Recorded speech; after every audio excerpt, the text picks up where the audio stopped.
Hello everyone, তোমরা সবাই কিরাম আছো? আশা করি ভালো আছো। তো আজকে আমি তোমাদের সাথে একটু খিচুড়ির রেসিপি শেয়ার করতেছি। তোমরা তো অনেকেই অনেক রকম ডাল দিয়ে খিচুড়ি খাইয়ে দেখেছো।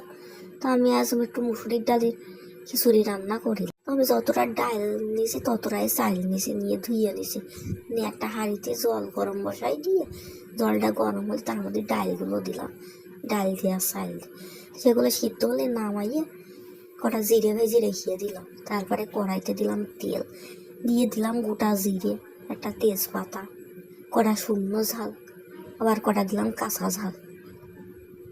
ও থুকি থুকি তার মধ্যে আবার বলে কটা পাঁচফোড়ন আছে, পাঁচফোড়ন না দিলে কি আর খিচুড়ি জমে? নিরামিষ খিচুড়ি একটু পাঁচফোড়ন দিলে ভালো লাগে।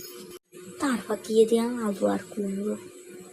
এবার একটুখানি লবণ আর একটুখানি হলুদ দিয়ে কুমড়োটা ভালো করে ভেজে নিলাম, নিয়ে তারপরে দিয়ে দিলাম আদা।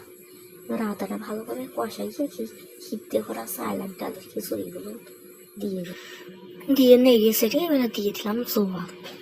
তার মধ্যে দিলাম পরিমাণ মতো লবণ আর পরিমাণ মতো হলুদ দিয়ে হওয়ার মুখে সিদ্ধ হয়ে আসলে একটু দিলাম চিনি।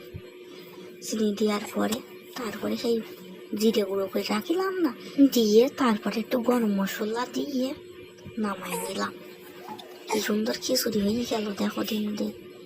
তোমরা তো খেয়ে দেখে না কিরাম লাগে, তারপর একটু কমেন্ট বক্সে জানাইয়ে না আমারে।